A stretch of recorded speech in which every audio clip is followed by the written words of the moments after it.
Ashish Shrivastava. He is the founder of Shiksharth. They work very closely with conflict-affected children and towards improving quality of education in the tribal areas. He is a communications engineer turned education professional, passionate about serving the rural areas. With 16 years of experience across multiple domains, he uses technology and education seamlessly. He's also a Teach for India alumni, Acumen fellow, and Wipro Foundation fellow. Welcome, Ashish. Hi, Santosh. Glad to be here. Thank you so much for agreeing to be part of this Leaders for Impact series. In this conversation, I'll be asking you some questions to know more about you and also to share your insights and experiences about leadership and your journey with the people who are watching this. So my first question to you would be, if you could help us understand more about Shiksharth and the work that you do. Yeah, so at Shiksharth, we work towards ensuring that every child gets a safe space and excellent education, irrespective of any conflict or adversity. So we say that education is a fundamental right beyond any ideological conflict. So we develop comprehensive, contextually relevant education solutions which supports children who are coming from spaces of conflict or remote geography or difficult geography. So currently we are working on addressing three main issues that mostly children go through in any adversity. Is first of all, access to safe spaces. I mean, how does a child feel safe? A normal childhood that most of us would have got. Then access to school, and the third one is access to contextual learning opportunities. So whatever they're learning, is it contextually relevant? So that's what we do, and we have been working here since 2015. I mean, and have worked with both out-of-school children, conflict-affected out-of-school children who were not able to go to school because schools were destroyed or were not available, and the regular children as well. So we develop learning solutions and school system solutions for both of them. So far we have worked with around 50,000 children in the region, but in a high-touch model approach, we have worked with around 6,000 to 8,000 children in the last 6 years, out of which 4,000 have been out-of-school children who are now back to formal education system through around 90 schools that have been opened after 10 to 15 years. So these schools are in the hardcore conflict area, rebel-dominated areas, and they were not allowed to open. So now they have been opened, and so bringing back 4,000 children. And then we collaborate with the administration on and off, depending upon the requirement. So we have designed various solutions for the state government or district administration at multiple periods. So which area are you referring to? I kind of missed that. So where are you working? So we work in Chhattisgarh right now, currently headquartered in Chhattisgarh in Sukma district. So Sukma district is part of Bastar division. So the people outside relate more to the Bastar word. So Bastar has been going through conflict because of left-wing extremism, which is commonly we call it Naxal conflict, Naxalites. So has been going through this conflict for more than 3 decades now, and the Naxal militia calls Sukma their capital, national capital. So basically, we are at the epicenter of this whole conflict that covers 33% of India, and obviously it's world's third largest act of terrorism after Islamic terrorism. So we work in Sukma and in the actual line of fire in field areas. Yes. I mean that is like it's beyond words what you're doing. But I saw that you are an engineer who has transitioned to the sector. So what led you to this transition? If you could just throw some light on that. There's no particular incident that happened, but it has been those small incremental choices that you make. During my college days, I used to teach some children on and off, not regularly. And then when I joined my corporate life, I was working with Infosys, and over the weekends when my friends would go for pub or desk or just spending their weekend, I was quite fond of doing all that. So I started teaching in a nearby slum. So it has happened very organically. So I started teaching, and in 2005 as a part-time teacher for an initiative. Then I joined Teach. Then I saw this ad of Teach for India, and I was like, yeah, I'm still an amateur software engineer trying to teach children. So here is this program which will help me in becoming a better teacher, and I'll be paid for it. So the fellowship, the whole idea of fellowship, you learn and you earn. So I joined Teach for India, and that's how. So that gradually has happened, and I came to this part of the country purely by destiny. I was working in Delhi, and there were a couple of things that were happening. First of all, I was not too comfortable living in a city. I've never been comfortable living in the cities, and also I could see that while there were too many civil society interventions happening in these metros. So like one government primary school, and there would be 80 to 20 civil society organizations working. And wahin pe 50 kilometers away from the city, you will hardly find any. So I had this idea that in rural areas, we need consistent quality intervention. So I left my job and started traveling. And that's when a friend suggested, "Ye Dantewada karke jagah hai, and why don't you visit it?" So it's pure destiny, but I could never go back. Then I came here in 2012 and I never went back. Wow. So Traveling is there's no particular incident. Yeah, absolutely. And I often say this, especially I tell my daughter, I think reading and traveling are two great ways of learning. And traveling to me is higher, because when you actually feel and you experience the whole thing, the first time is when it really changes you as an individual. So yeah, and so then now that you've started your journey, you're working with people. What was that wow moment that made it all worth it when you actually took this transition and you saw the change? Do you recall that first wow moment in your social sector journey?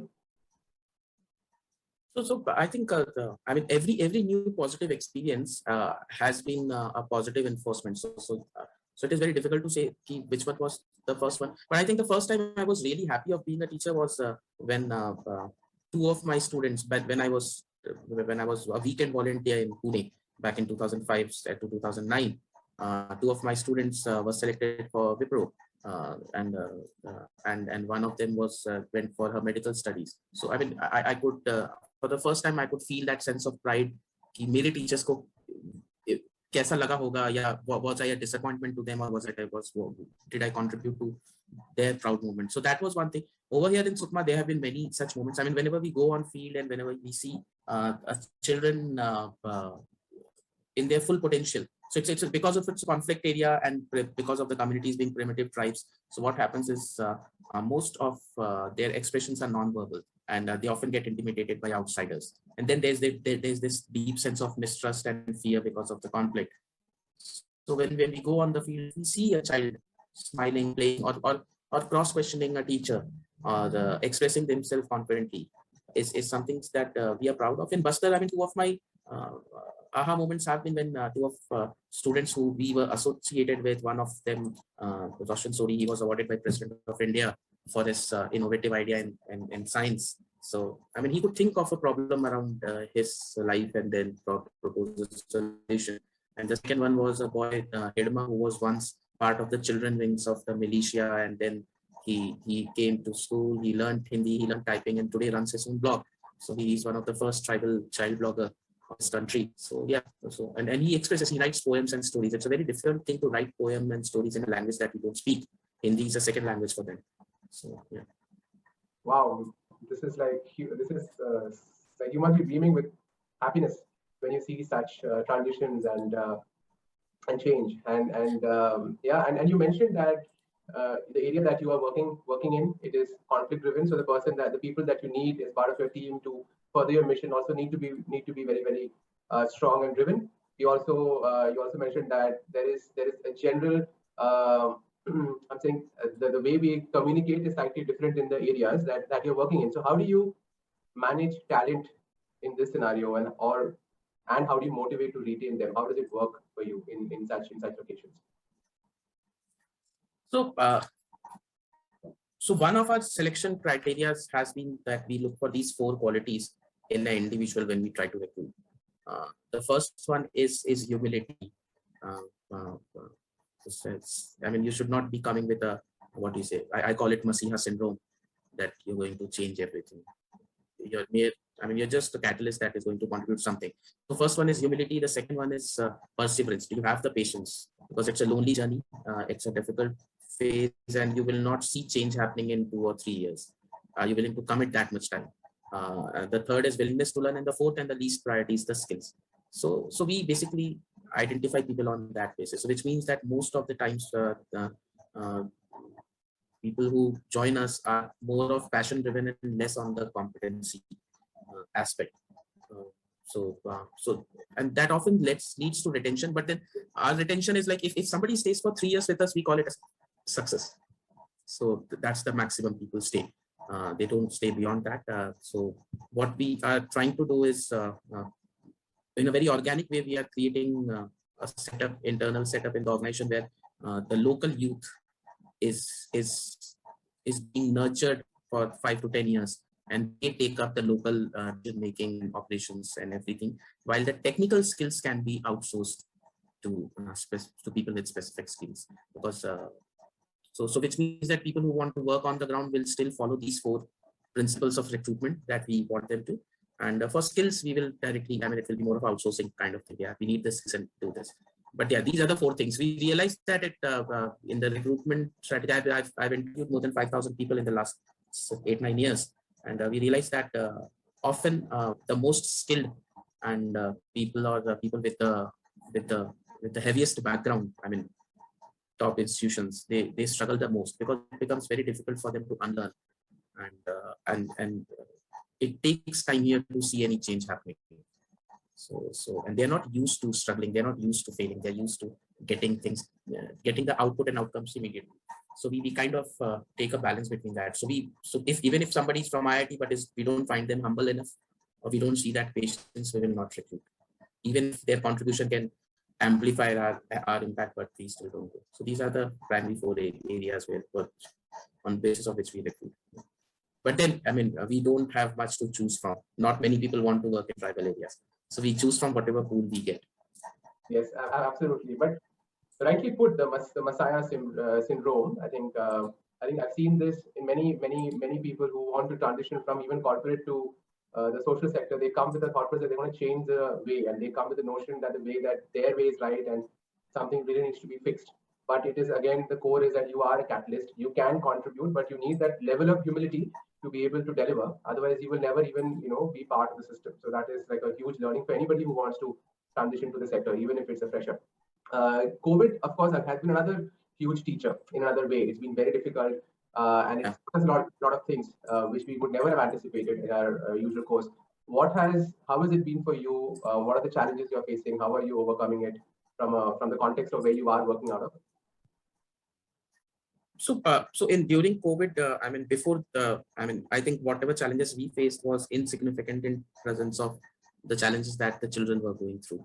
And so for us here, the biggest threat was that the children might drop out of the school system. So empirically, people had already said a six months of school closure means 2 years of learning loss.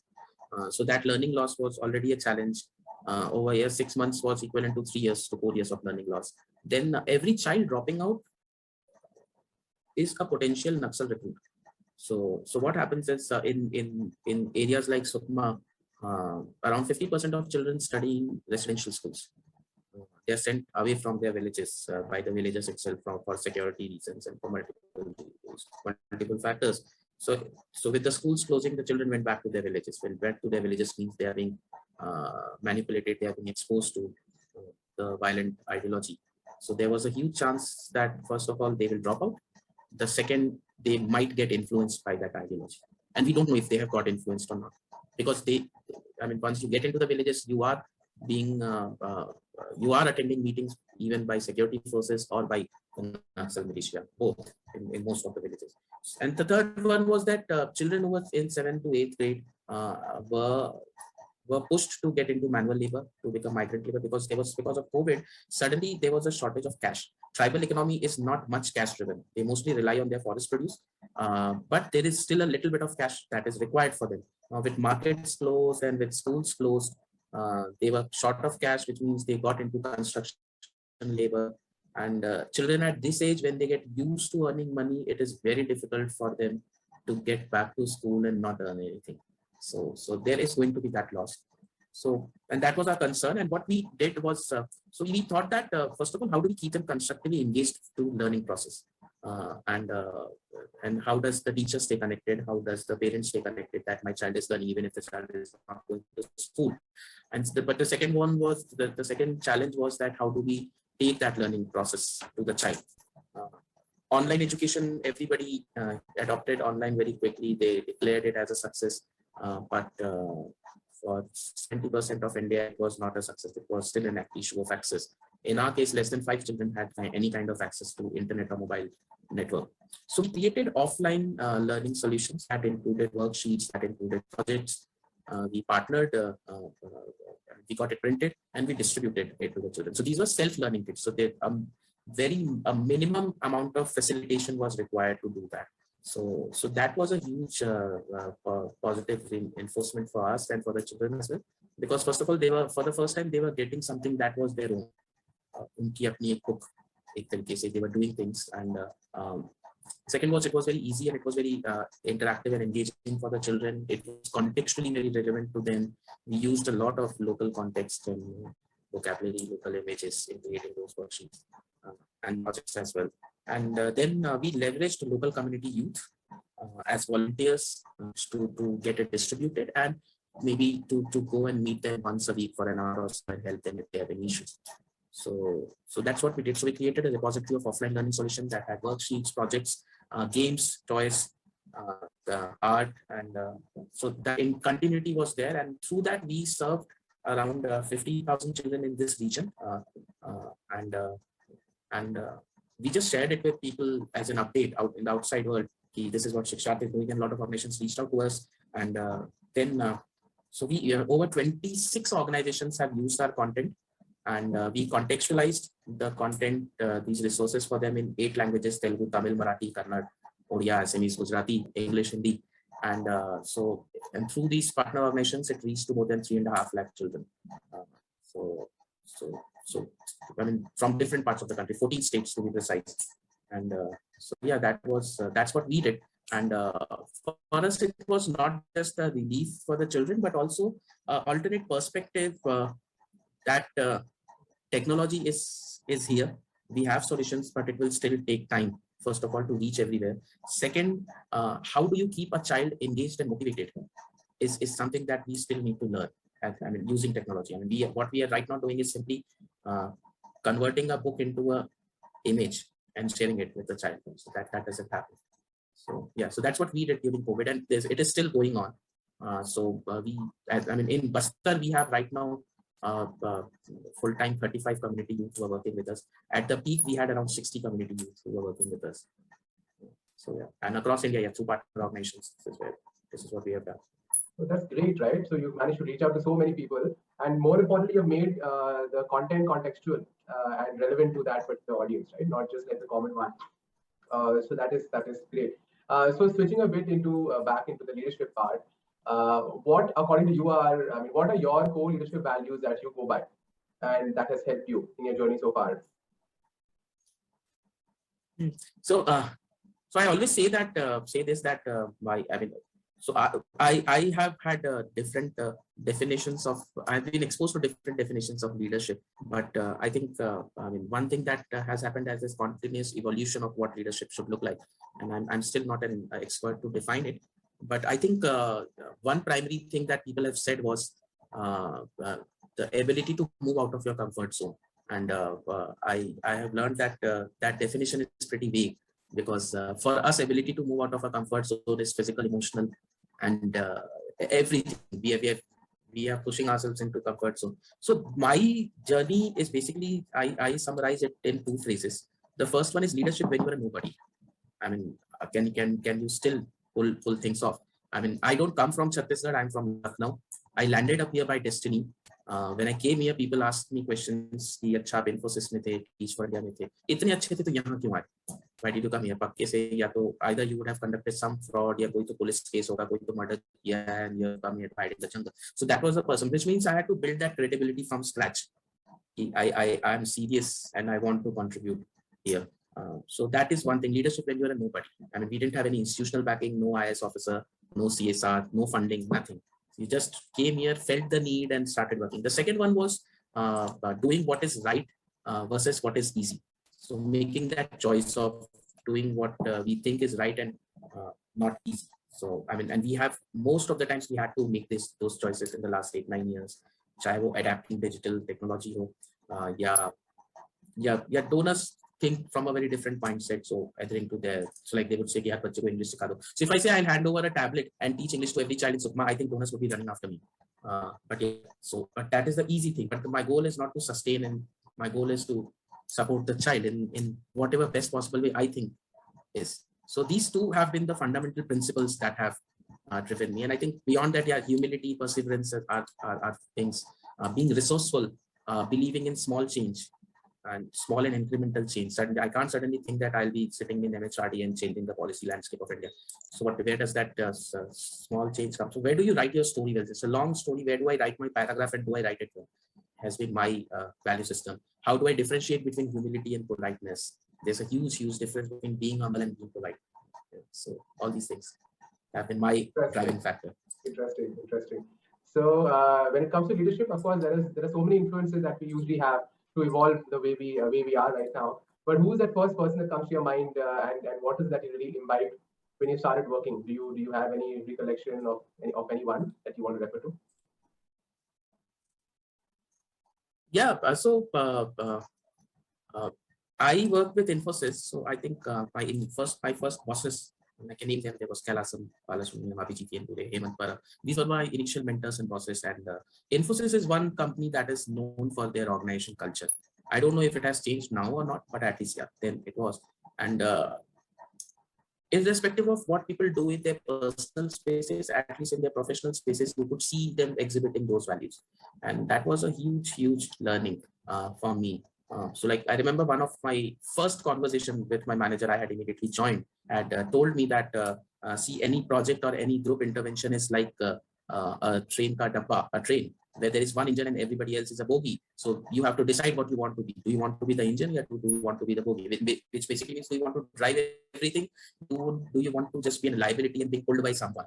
So these were some of the learnings. And then operations, I had 2 years back, I had written a mail to Narayan Murthy and Nandan Nilekani, both expressing my gratitude for helping me understand the importance of operations and process. A lot of things that I have done in my organization come from Infosys. That is. Yeah. Wow. Okay. The impact of the organization really stands and helps you where you are right now. That's fabulous. Yeah. So in your current venture, you mentioned that you started off without any sort of backing, individual funding, etc. So I'm sure all of us in our journey, this challenges continue, right? So apart from funding, what are the other challenges the main challenges that you have, and how are you coping with that? Yeah. So I think money is a very secondary challenge. I mean, obviously that's an immediate need for everybody, but it's always a secondary challenge. The challenges that we face is, and because of which we don't get money, is first of all people. Not many people are willing to work in private place. I mean, irrespective of whether it is a conflict zone or not, there are very few people who are willing to move out of cities and work in rural or tribal areas. I'm part of many fellowship programs. I'm part of a program where we have 3,700 alumni network. And there are hardly 10 people out of 3,700 who are working in rural or tribal geography. Sukma is an extreme, but still, no, if not Sukma, somewhere else. So that is one thing. So we don't have people. And the fact is that without people, nothing will change. We might have designed the best policy. We might be distributing the best material, but you still need people on the ground. You might design the best education policy, but unless you don't have a great teacher in the classroom, nothing will succeed. So which means on ground you need people, and the problem is that most of the people are working in designing stuff and not implementing stuff. So everybody wants to manage the people and not be the people, is what I say. So that is one thing. The second one is that we face a lot is the perception biases people have when we reach out to them towards for seeking support or for anything. So many things. I mean, they ask weird questions about tribal areas. I'm always asked what is my ideological affiliation, what is my political affiliation. I'm approached by all ideological extremist supporters. If I adapt to one of them, my funding issues would be solved. I mean, be it left, be it right, be it center, but we always say that we are Guruji and we are here to serve children. It doesn't matter कि बच्चा नक्सली का बच्चा है या आदिवासी का बच्चा है या किसका बच्चा है. So that is one perception. The second one is people think that it's all war over here. It's not like there are people, they're living, they have livelihood challenges, they have health issues. It's like any other place. So these misconceptions. Then thinking that tribal communities are fools. They don't know anything. So who कुछ ऐसे biases हैं. So we often have to make them understand कि 400 to 600 militia, which is illiterate, is battling 70,000 security forces and the best brains of this country, IS, IPS, and ministers and everybody. They are definitely not fools. So we need to respect and understand the difference between familiarity and knowledge. So being familiarity doesn't mean that you are intelligent. It's a very different thing concept. So these things we face. A lot of donors think that कि आपको इतनी salary क्यों चाहिए? I mean, we already pay a lot of very less salary, hardly 20-25,000, but they think that rural areas में the cost of living सस्ता होता है, which is a misconception. The cost of living in rural and tribal areas, if you are not a local, is very, very costly, because access to resources is very high. The cost of access to resources is very high. To get my child vaccinated, I have to travel 100 kilometers. So which means I'm spending 5,000 rupees to get a 500 rupee vaccination done. To get fruits, it is almost all double the cost. Everything is on MRP. So everything is costly. Yeah. What is cheaper is you don't have money to waste on your leisures. You don't have restaurants, you don't have coffee shops, you don't have means of entertainment. So you don't spend your money on these things, but the basic necessity is much, much costlier. So people do have these kind of preconceived notions, their understanding of the problem, their understanding of the issues. I mean, many platforms I've shared to multiple stakeholders that what we need is people and not your money. If money would have solved the problem, even I would have been sitting in Delhi or Hyderabad and just sending truckloads of material to Sukma, but that doesn't solve anything. So yeah, these kind of things and the biggest challenge that we face is that it will take time to change things. You can't expect social change to happen in 2 to 3 years of projects. So which means that when we reach out to donors or supporters, we have to convince them very hard that you have to give us more time. What my peer entrepreneur achieves in 1 year in Bombay, take at least 3 to 4 years to achieve that in 4 years. So one has to be. So yeah, these are yes. The perception and biases are the bigger challenges for us. Then comes people, and then money. I mean, I think if these are addressed, money will automatically flow. So how much of is advocacy something that will help kind of fix perception? How do you plan to tackle that together? I mean, are you forming some sort of a coalition to address this point? So we are. I think one biggest challenge in that contributes to this perception is it's the situation is often unimaginable for people. So I mean, if I as a donor I'm giving to somebody in Delhi, I can imagine that Delhi ka slum aisa hai. Ye challenges. This at least some connect. Aate jate kahin to I would have seen that area. Now people have not seen. They are not connected to the stakeholder. They are not connected to the beneficiary. So we're figuring out ways of bringing that authentic perspective to the external world. So like we are planning a series of sessions where we don't talk, our local team members and stakeholders or people who have visited Sukma or people who have seen the work of Shiksharth and are from as volunteer, and they come and talk about their experiences. So yeah, we are working on that. How do we build that perception? How do we build that narrative? And how do we bring this up as part of the regular conversation? It doesn't happen that way. So like Shiksharth, I mean, I think we are one of the best in terms of our work in education, keeping in mind the constraints that we have, but we are still not recognized as education experts. So neither by the state government or not by the donors. I mean, if somebody wants to discuss on issues of tribal areas, they will call up some consulting firm, but they will not call us. They will not hear us. So we are working on building that narrative that we need to hear. Yeah, I mean, obviously the recent testimony is the work that you have done has been used in multiple states and so many beneficiaries, and that is a great way to kind of build impact, and I'm sure this will happen organically, in due course. Given that the area that you're working, many times the education content that we have, which is much more maybe urban centric, and maybe rural centric also. But when we're talking about the region that you're working, there has to be an innovative approach to how you are remodeling the the entire curriculum to help them imbibe better. So how do you manage innovation, if I were to use the term? How is it like a structured process, or is it organic? It just happens on the go. So how do you approach that? We don't have any structures around that. I mean, all we do is we are great listeners. We are so first of all, we don't operate as project. The organization doesn't work in a project mode. We are working in an immersive mode. So when we are working in an immersive mode, which means that we are trying to be part of the life of the children and the communities. So which means that we are seeing the problems from a completely different lens then. So that's where the innovation comes. So like the idea of offline learning, the idea of workbooks, it was very simple. Government school mein children don't get anything that is their own. Yeah, when they go back to their home, what is it that they are engaged with?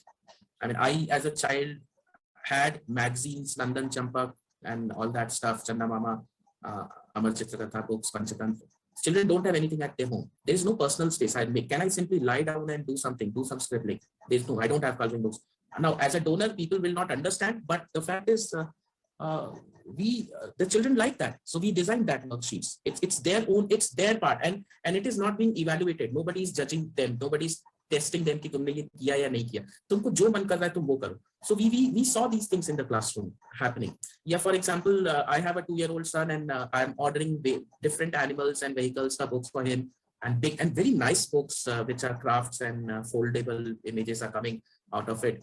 But I realized that हम यहाँ की library तो वो simple colored print का simple सा book दे देते. So I think if we really see equity, it means that my child and that child in the classroom in Sukma should be getting the same kind of stuff.